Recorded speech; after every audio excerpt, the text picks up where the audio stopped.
A Wellspring of Life, April 3.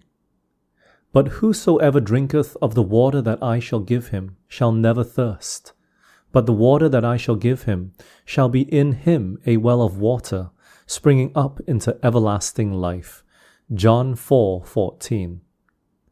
Many are suffering from maladies of the soul far more than from diseases of the body, and they will find no relief until they come to Christ, the wellspring of life.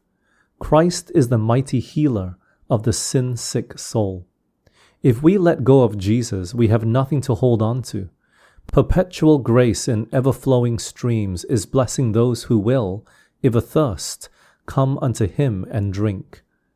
He who seeks to quench his thirst at the fountains of this world will drink only to thirst again.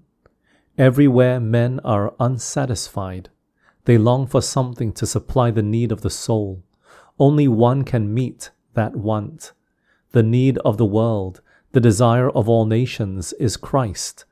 The divine grace which he alone can impart is as living water, purifying, refreshing, and invigorating the soul.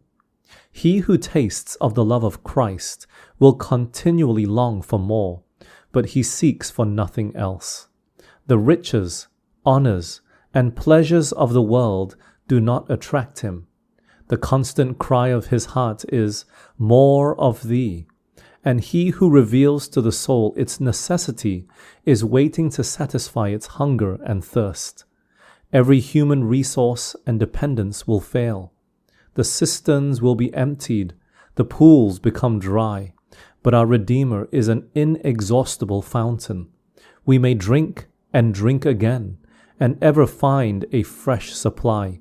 He in whom Christ dwells has within himself the fountain of blessing, a well of water springing up into everlasting life.